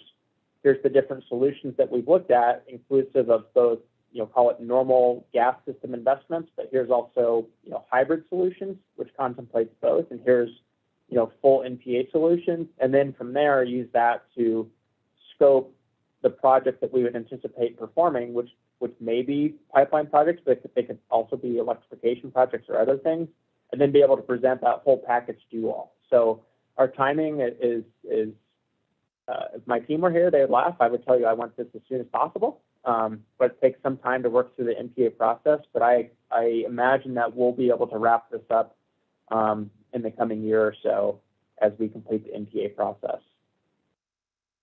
When you see capacity challenges like that coming in the future, because I kind of heard you say two things. There's an existing capacity need, I heard you say, but that the company's working proactively. Like, I guess to me in the future, if the company's working proactively, and part of what the GIP is targeted to do is see those capacity needs coming further in advance and kind of actuate an NPA process, if that seems appropriate, further in advance before we even see the need to mitigate with kind of local sources. So does that sound like where you're trending towards, or do you think this is kind of a model program that you're doing now? Sure. Well, I would say that, it's a system that we've evaluated for some time. And again, it's not to say that we're not looking at solutions. I think it's just the nature of the solutions that we're looking at. Currently, we're willing to utilize short-term solutions, which is to say that we're still looking for and trying to nail down the exact long-term solution. But I don't think it's accurate to say that this was a reactive look at what's occurring on the system. If you contemplate the exact drivers for this, the first thing I'd say is that we've seen asymmetric growth in the mountain communities in comparison to our system overall. So, this becomes, partly a forecasting challenge. If we were to take simply a system-wide look and compare that to the mountains, that would certainly put us into a poor position in terms of service, because we're seeing growth rates, well in excess of 1% in some of the areas in the mountain community. So that's kind of the first driver, is the extreme growth that we've seen. But like I said, we're willing to contemplate short-term solutions while we work through the NPA process, because what we want to do is try to define, the precise, right long-term solution that, satisfies both our need to operate our gas system safely and reliably, but also works in tandem with our decarbonization goals as a state. Then, I think primarily and fundamentally meet our customers' needs. And if we were to only react to our customers' needs, the reality is that we have mountain communities demanding gas service, and a normal course of business approach would be to simply add infrastructure to meet those peak capacity needs. And what we're endeavoring to do is different and evolutionary from that, in terms of doing the research, working with them to identify those needs, and then contemplate solutions together versus just making the investment. Okay, thanks. And that's probably a good transition into load forecasting. I want to talk about load forecasting for a little. So I know Commissioner Plant asked about this a little bit, but the company has essentially established a reference growth forecast for 0.91 to 0.98% per year for the next few years through the GIP process. No, the commission laid out in Rule 4731, which is under the Clean Heat Plan rules section, but referenced it from the GIP forecasting section, some different forecasting criteria that should be considered or included in growth forecasts, including things like local building codes, the presence of local or federal incentives, like Commissioner Plant was going through, to understand the impact that might have on the growth forecast. Understanding the timing this year is a little off, but we see like the normal cadence to be. So you don't have a clean heat plan in yet, but tell me a little more what went into the 0.91 to 0.98% a year growth in residential, and if the company made any attempts to consider the factors that the commission listed in Rule 4731. Sure. So specifically, I think you're asking about, the requirement to evaluate other policy factors relative to forecast sensitivities. In both, I think are you asking about clean heat or just GIP? Just make sure I'm clear. Well, for the GIP, I mean, understandably, after we get through the clean heat, we'll have a forecast that's more or less approved coming out of that. And then, in the way I understand the process will work, it's a bit iterative, where some adjustments will be made from them, but we'll have something to work with. So this one came first. I get it. We haven't done the forecasting and clean heat, but nonetheless, the requirements are spelled out there in terms of understanding what the commission was looking for forecasting. So just trying to understand if the company at all considered the forecasting requirements listed in 4731 to take into account those local and federal policy impacts on growth. Sure. So I think you nailed it, Commissioner Gilman. And I think, first and foremost for this is definitely a little bit of a timing challenge, in terms of our forecasting processes and, trying to synthesize, getting final rules versus updating our forecast process commensurate with those requirements. So I'd say, it's just an ongoing theme. It's certainly something that we're open to working with this commission on and talking through with you all. And certainly a space that we want to evolve with you. So just know that that's certainly always on the table for us as we contemplate that with you. Specific to the skip filing, I think your initial question was predicated on the reference case. The reference case is primarily a function of customer growth, which in turn is a function of population growth. So I'm certainly not the expert on all things forecasting, but at a high level, my understanding is that it's those two primary pieces. And what we would like to do and endeavor to do, not just clean heat. That's why I asked the clarifying question, because we do contemplate that there. But as we think about updates to this GIP and then also future GIP proceedings, I do think that we'll come back to you all with more robust evaluations. More specifically, bringing in different policies and market factors into those updated forecasts. So is it fair So to say it's that what we, sorry. I I was just gonna apologize, I say, talked over you. it's fair to say in the GIP that what we're seeing is forecasted customer growth or population growth with historical per customer usage. And then further, the low and high bands use the last 10 years, lowest ever seen, highest ever seen. But that is a historical only look, not taking into consideration current policy changes. Sure. So if I'm understanding the question correctly, and I'll just try to break it apart in kind of simple pieces. So if you could think about table 7 on page 37 of our GIF, right, you're kind of looking at the overall, residential, small commercial, and combined residential and small commercial growth rates. Like I said, that's primarily a function of customer count, which influences meter growth. And so that is kind of the driver to call it the number of customers that we expect to add onto our system.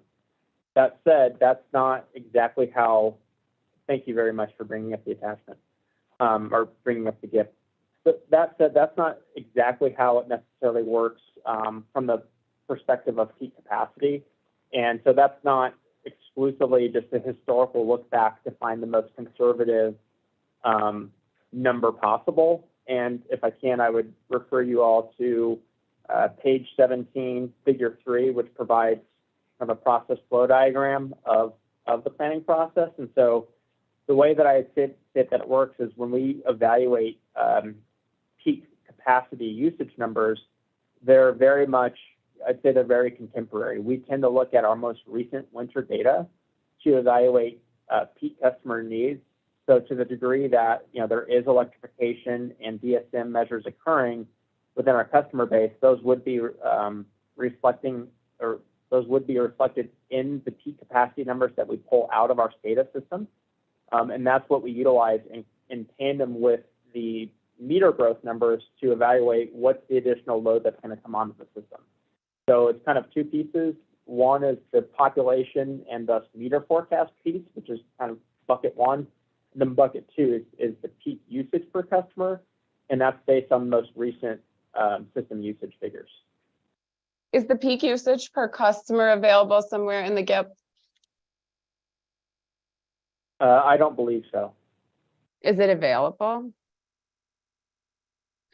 I mean, I guess if you're saying in order to understand what the company is planning for in peak capacity needs, we have to essentially combine or have full view of these two factors. And it seems we only have one of the factors presented in the GIP for us to improve our understanding.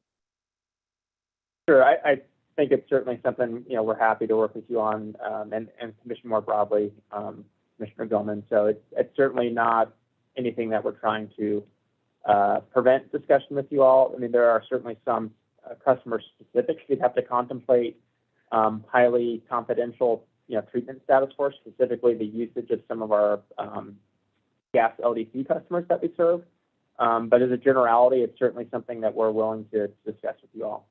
Okay, that feels really helpful from my perspective, also in having read all the comments so far. I think there's some confusion around this. When we just see growth, what does that mean? What is that representing? And I think if the company could be more open with what other assumptions are going into this in terms of the actual increase per customer on peak, that would fill in a lot of the blanks that people are trying to figure out as far as how your forecasting is working here.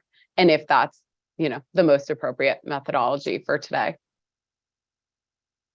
Sure. Yeah, completely understand your commentary and line of reasoning, Commissioner Gilman. Again, would suggest we offer a high-level view of this in the GIF when you look at page 17 and the figure that's up, figure 3 here.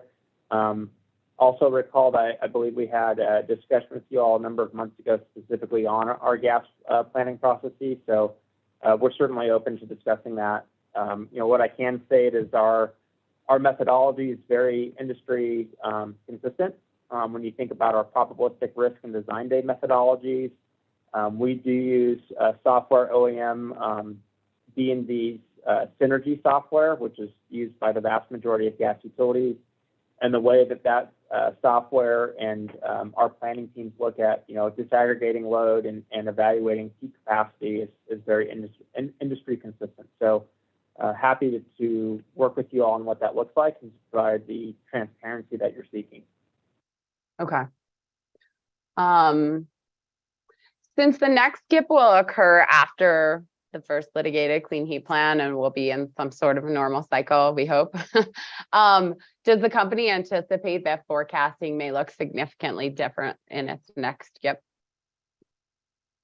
In terms of including some of the factors that I listed that are listed in Rule 4731? Yes, I believe so, and I certainly hope so. I think, again, that's kind of the exact disposition of the organization that I have the privilege of leading, is to make those evolutionary steps. My hope is that we can certainly do it fast enough and dynamically enough in contemplation with this commission, but with also our customers as well. So certainly, yes, I do think that, in future proceedings, both GIP and clean heat, we'll see evolutions on our processes. Okay, thanks for that. One more question about kind of timing of projects and what shows up in the GIP and kind of how refined. So on page 28, and it's not page 28 of the PDF, it's page 28 of the plan. So I don't know, it's somewhere around 28 in the PDF, sorry. But the company stated that, hopefully I got the page right here. It's some 28. Further, the 2028 Meade to East Longmont reinforcement and Fort Lumpton compressor station projects were excluded as the cost estimates and project scopes are still being refined, and the estimated in-service dates are outside of the GIP period. So I'll be honest, and I'm so sorry if I somewhere we can't find, but I guarantee you that's a quote from the plan. Thank you.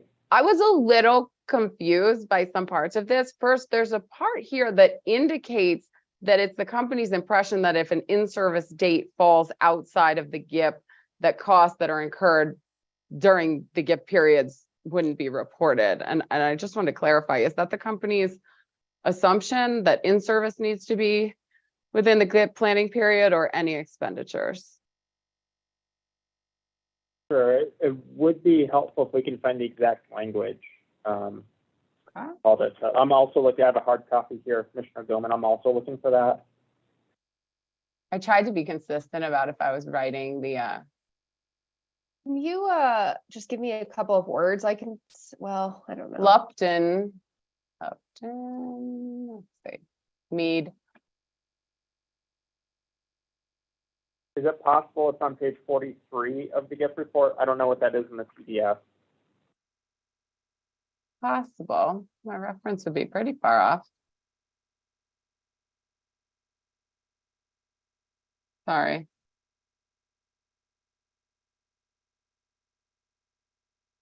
That is possible. Oh, let's go to page. I got it. 38. Did I say 28? Ended in an 8. Sorry. 38 of the document. Yep. Sentence before the graph. Further, the 2028 Meade to East Longmont.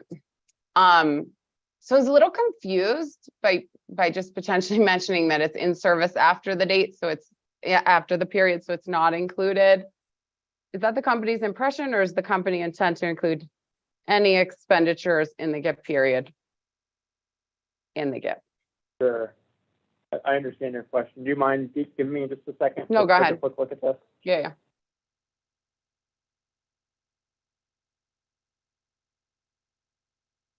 Yeah, I'm sympathetic to what you're stating. I think I certainly see how that could be a little bit confusing.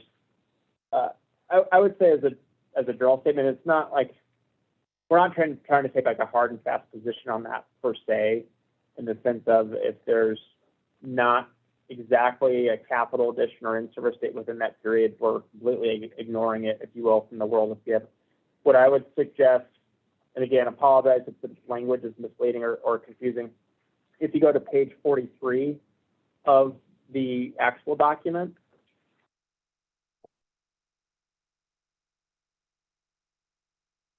Sorry, you said 43? 43. So it's 46 of the PDF. Got it. Thanks. Yeah. Okay. There should be table 11. So again, I mean, I could certainly see how, this has the appearance of a little bit of inconsistency. I think without being able to take more time to specifically, read through it and think through it, I think the language that you identified is probably just suggesting that those projects weren't in the capital sensitivity that was prepared in Figure 7, but it's not necessarily we're not attempting to, prevent these projects from discussion. So if you look at Table 11, we do offer a tabular view of Mead to East Longmont, as well as the Fort Lupton compressor station, so you can see how those expenditures start in 2028.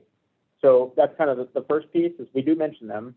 And the second piece that we're saying is that we just have not yet completed all of our governance processes to, state that these are projects that we're fully committed to at this point in time. They're frankly very early on in our stage gate process. And so what that means, we anticipate that one, there could be pretty drastic shifts in timing for those, as well as costs as well. The projects are frankly pretty immature. So what that means is we haven't completed, boots on the ground siting or land work. We haven't talked to our mechanical contractors about, specific costs for construction or things like that. So these are just essentially on the horizon as things that were contemplated. And so the other kind of tactical piece, if you will, is they're also outside of our internal budgeting processes as well. So we don't have like a natural place to like necessarily pick them up, but I did want to just to note that they are in our GIP. Okay, just wanted to confirm that the company is not insinuating that something that's in service after the GIP, even if expenses occur before, gets to be excluded. And it doesn't sound like that's the plan. Correct. Okay. No, it's certainly not that stark. And I also believe that as we continue to evolve our processes, we'll have the opportunity to bring in more projects like these where, they're pretty early stage. They haven't yet received full, stage gate governance, but we're at a point where we're prepared to at least introduce them as a concept level project as we kind of work them through the process, right? So I think what you guys would see in a GIP perspective is, say in year 6, there's a project that's kind of coming in, and as we work on and define that project, you guys will kind of see that project moving up in the GIP timeline. Okay.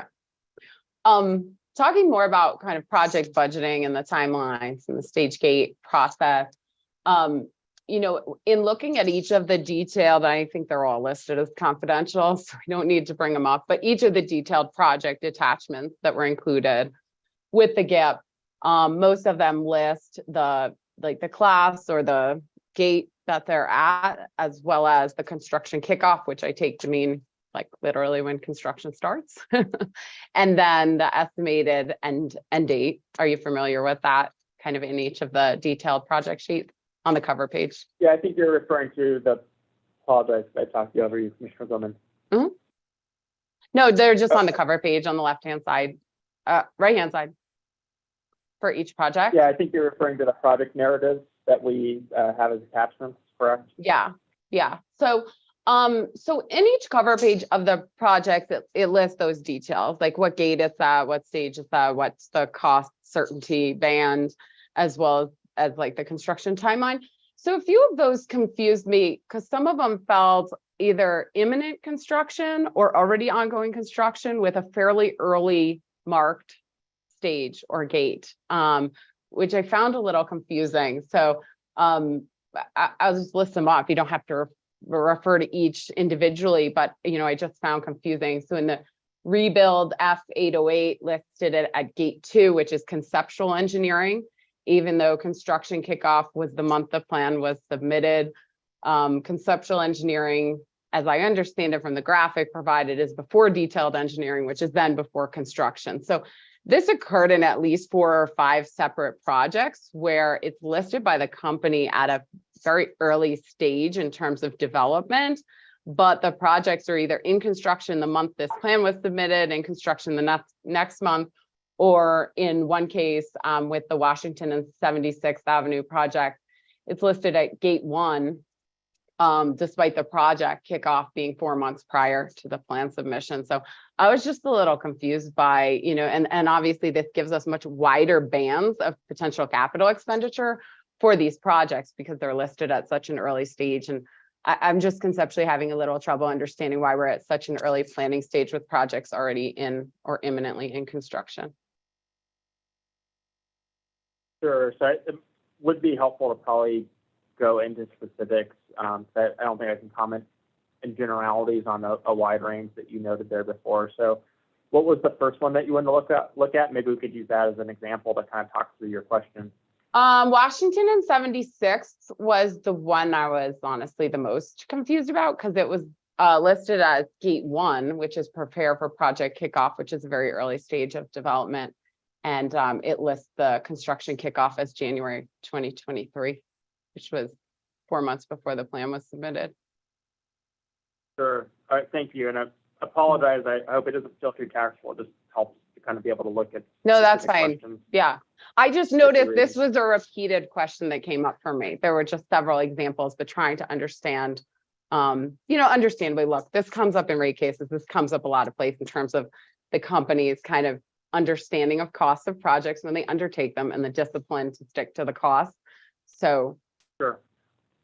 Yeah, so I think in part, this might be a little bit of a, call it like a nomenclature challenge. And so specifically in like Washington 76, like gate 1's referring to is it's essentially, call it the company allocating, dedicated resources to focus on and complete execution of the project. So in this case, it's not, it's not breaking ground per se in terms of its current status. So for us, gate 1 is more like you're partway through the engineering and design maturity process. And so you've moved from concept to, call it like your pre-feed or engineering design, moving into full engineering design.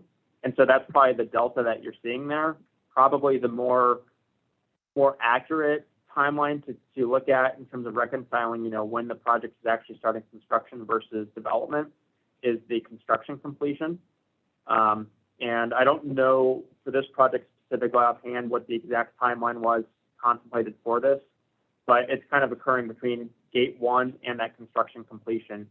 The other thing I'd say is the timelines are certainly they're best efforts based on our internal staff's analysis and view of the project and the timeline.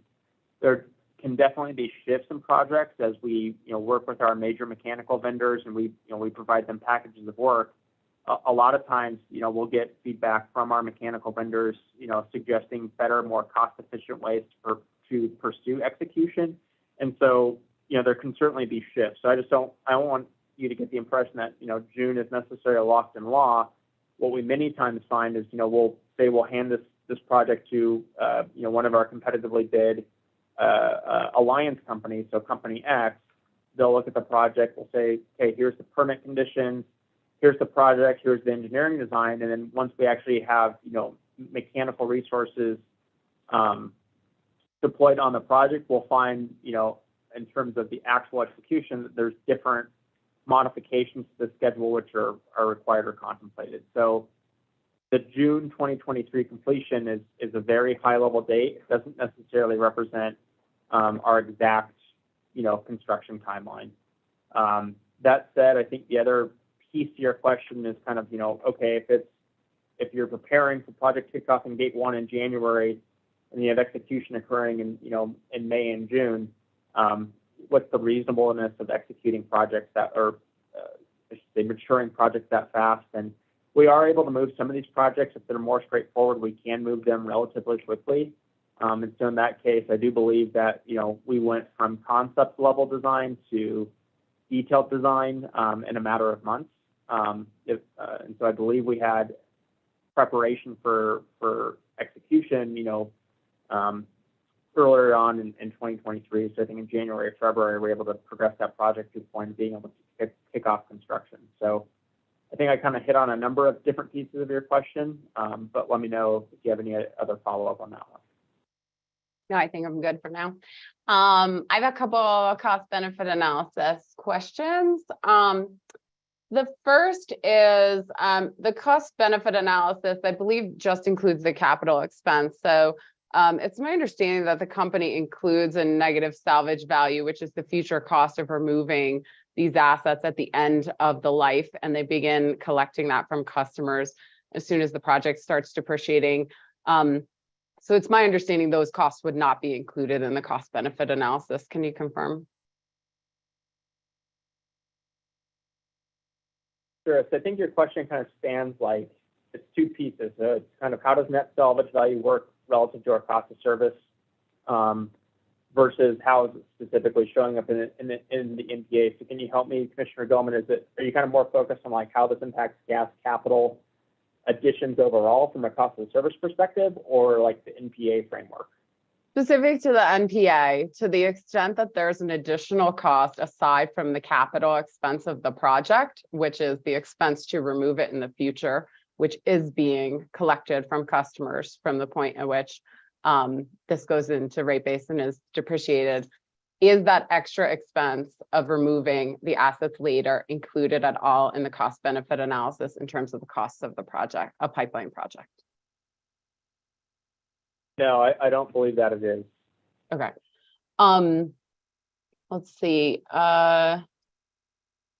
For NPA, let's see, I had a couple more. So clearly we're still litigating the company's ERP, but I did have a couple questions about the greenhouse gas assumptions, especially on the electric side being included in the NPA analysis. So I was curious, especially since we're still litigating the ERP in phase 2, what's the source of the values that the company is using for the carbon dioxide emissions rate? So that's the emissions per kilowatt hour that are shown on the inputs within the cost benefit analysis. I can give you a line if you want in the cost benefit analysis. I know that's been marked as confidential as well, but essentially there's a projection as to the emissions rate on the electric that's replacing the gas usage. Sure. So I'll ask Mr. Schoenheider to weigh in here. Sure. And maybe I'll just give you some context. I went through the ERP. It's a little hard because the ERP has bulk numbers largely, not necessarily rates. And, you know, we'll probably be adding load conceivably through 2030 on the electric system. But if I use the bulk numbers in the ERP, I got to about a 60% drop from this year through to 2030, whereas the values that I see modeled in your cost benefit analysis only drop by about 30% from now through to 2030. So trying to understand the disparity that I'm seeing there. Yeah, and I think we can follow up with more of a detailed sort of calculation, but at a high level, we started with the sort of historic emissions per ton, and we progressed that through the high level goals of an 80% reduction by 2030, carrying on through to zero carbon in 2050. But like I said, I can follow up, or we can follow up with that sort of exact calculation and alignment with the ERP, but I think they will continue to evolve as we move forward. So you're saying you took a linear approach to 2050 to go to zero rather than account for what I would consider kind of the bump to get to 2030 in the first place? No, we definitely accounted for the bump to get to 2030, right? The goal is, like, I think 2030 was one point in that evolution, and then 2050 is a further point. So you should see a majority of the reductions for 2030. Okay. I didn't think I was seeing that. I guess what's the way to be clearer as to how the company calculated this? Like, as I look at the rate decreases about 30% between now and 2030. That's not what I would have expected looking at the ERP. It sounds like we should follow up with a little more details on the actual calculation would be helpful. Okay, that would be helpful. Thanks. In the cost benefit analysis, I was also wondering, there's a value that's included for the cost of electric distribution infrastructure investment needed to support some of the alternatives. And from what I saw, that was just hard entered. So is there any reference or way for us to understand what was included in that electric distribution infrastructure upgrade cost in the cost benefit analysis? Yeah, I can talk conceptually about the process that was followed and then we can talk about sort of a way to communicate the specific details. So for each NPA area that was evaluated, we looked at the combination of measures that was recommended, whether that's building shell improvements, gas appliance efficiency improvements, or full electrification. And the magnitude of the full electrification was determined, as part of that mix. And then we looked at the exact electric distribution system there that was present to understand what would be needed for each specific areas. And some areas may not need an electric distribution upgrade, some areas may. And I believe we included then in attachment B the details of those electric distribution upgrades that would be needed, that led to the associated cost. Okay, so I'll cross-reference between the two. In the cost benefit analysis, especially the detailed models for each solution, lines 57 to 62, I think the company shows greenhouse gas emissions reductions in terms of, part of the benefit stream to calculate, but those stop in 2028, so they don't accumulate anymore. And I was wondering why the greenhouse gas benefits do not accumulate past 2028. If you have one to look at that we could pull up, that would be helpful, because is that on the confidential? Okay. My understanding is that for measures that we put in place that would have ongoing benefits, such as a building shell upgrade that would reduce the emissions on an ongoing basis, both the throughput of natural gas, as well as like electrification that would convert it over, we should have continued both the added electricity as well as the offset from the gas. We should have continued those emissions through the life of the measure. And so depending on the mix of the measures, some will fall off earlier, but some will fall off later. And the ones that went out for past 28 should have had an emissions benefit, at least in the monetary calculation. Yeah, and maybe I'll supplement that answer if that's okay, Mark. So Commissioner Gilman, I was able to open it up on my inputs that you're looking at. And I believe that so the line item that you're looking at was the value. So line number 6 does show just through 2020. And that's the annual impact that we'll see is the annual adoption rate. However, if you look at line 62, we do have the cumulative emissions cost avoided. And what that is based off is that's going to be the cumulative emissions reduced through the NPA measure and technology through the measure life. And so you'll see that expanding beyond the 2020. So if you're looking, I popped open the Harmony HP reinforcement, just as one example, okay? So I go to the attic insulation tab. Hope I'm not saying anything confidential. I think that's pretty vanilla. Go to line 58, which is the annual emissions reduction in CO2 pounds. Yes, the line below is cumulative and continues on, but there are no annual additions to greenhouse gas reductions after 2028. So why is that? Shouldn't it continue out for the life of the measure, as Mr. Schoenheider indicated? That first line you're talking about is those are the number of new customers that adopt that measure in a given year. And so past the planning period of the MPA, past when we're incentivizing customers to do more, you would not have additional customers adding. Gotcha. So okay. Think of it as if. Okay. So then you're showing the annual basically continues at whatever it was frozen in time from the point that the program stopped adding additional people. Yeah, if I could just give a hypothetical example. Let's say in 26 we had 50 customers, and then in 27 we had 100 new customers. You would see 50 on line 26, 100 on line 27, but then in the cumulative you would see 50 from 26 and 150 in 27.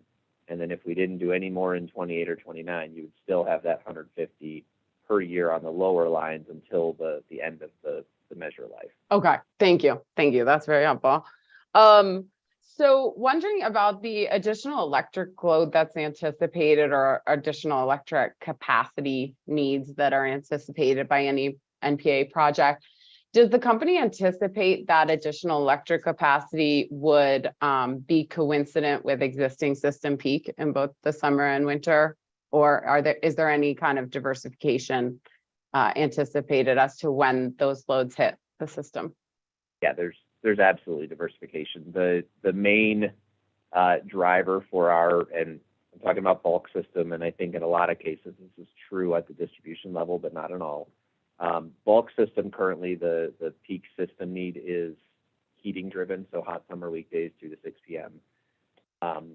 And for many of these areas, that is the same at the distribution level. If we were to talk about like the mountain systems, you might have a different answer there, but for the systems we're talking about. But we also have an understanding of what there's sort of it's not a full system peak, but it's kind of a winter peak, right? And on cold weather, very cold weather, there is an increase in usage. And so there's a lower demand that's sort of a localized peak currently.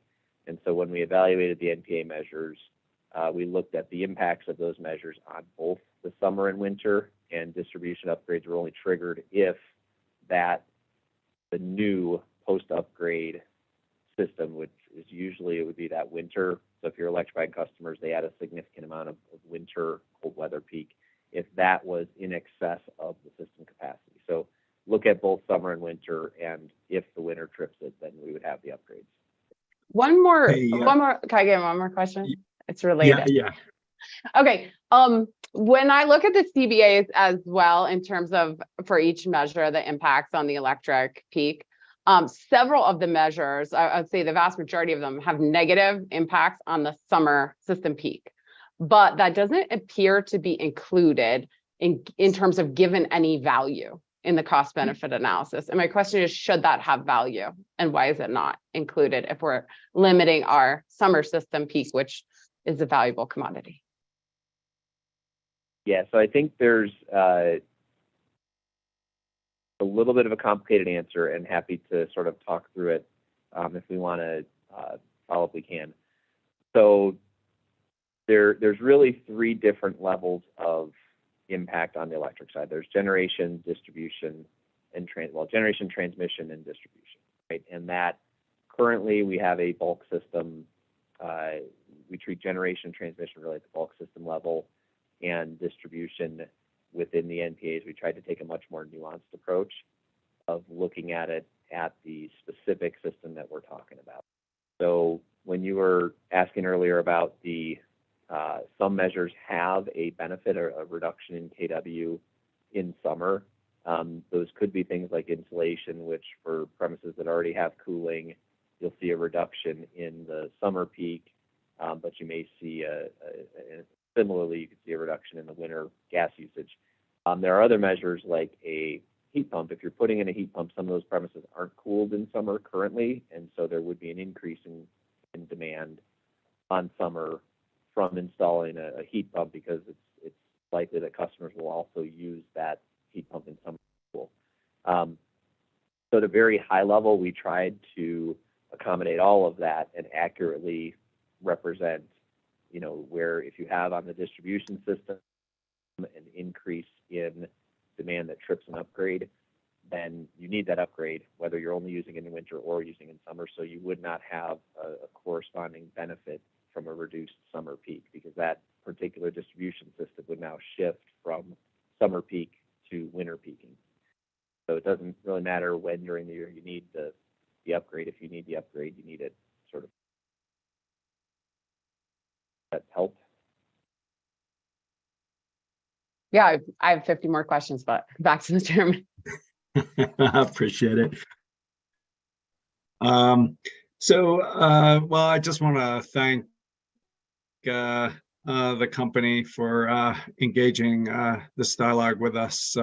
Really helpful, productive discussion. So thanks for that. And I guess to my colleagues, what do you think about putting this on the agenda Wednesday, and maybe discussing it among ourselves, whether it's the demand forecasts, the capital budgets, cost effectiveness, Any thoughts on that before we break now? I mean, I know we have a big agenda for Wednesday, so I'll leave it to you to decide what kind of time constraints that might impact. Commissioner Goman? Yeah, I mean, I guess what would be the intended outcome or objective? Would we be issuing follow-up questions or? Yeah. Yeah, I could get to the 50. I didn't ask. Wow, now you're making me nervous. All right. Well, Mr. Martz, anything final on behalf of the company? No final comments, Chairman Blank. Just wanted to extend our gratitude for taking the time with us this morning. Hopefully, you'll see our commitment to transparency with you all. We're happy to work through this process, and certainly, we're open to your feedback and plan to work with you all to evolve this GIP filing and future proceedings as well. So thank you again. Thank you, guys. Mr. Berman, did you have something? Just echo what Mr. Martz said. He said it well. Commissioner Plant, any final thoughts? Commissioner Gilman, any final thoughts? Yeah, thanks for engaging with us today. Thanks to all the stakeholders who are submitting comments. Our first time through, so most of us don't know what we don't know yet, but we're rapidly expanding our understanding and questions to make sure that we have a good plan and process here in order to ensure that we're saving ratepayers money wherever possible as we look to the system in the future. Just echo that. Thanks to all. Thanks to my colleagues. Thanks to the company. Thanks to the parties, and look forward to continuing the dialogue. With that, we're adjourned. Thanks all.